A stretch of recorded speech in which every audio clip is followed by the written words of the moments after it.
Mitandao ya kijamii imelipuka kwa mshtuko mkubwa baada ya rapa mkongwe wa hip hop Roma Mkatoliki kuposti video inayomuonesha akiwa katika hali mbaya sana kiafya. Kupitia ukurasa wake rasmi wa Instagram, Roma ambaye kwa sasa anaishi nchini Marekani amechapisha picha mjongeo zilizoacha mashabiki wengi katika hali ya majonzi na sintofahamu. Kwenye video hiyo, msanii huyo anaonekana akiwa hoi juu ya kitanda cha wagonjwa huku akihudumiwa kwa haraka ndani ya gari la kubeba wagonjwa, yaani ambulance.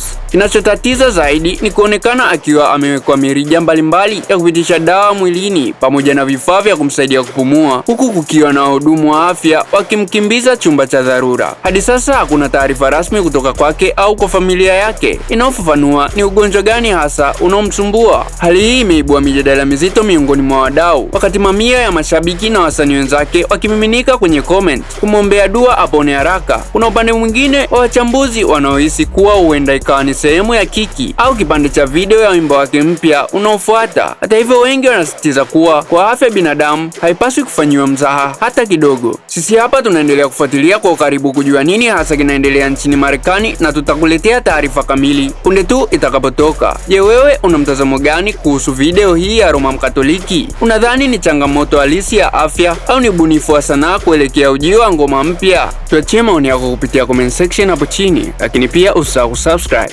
like, share, turn on notification ili uzidi kupata updates za matukio mbalimbali yanayojiri every time, everywhere, worldwide.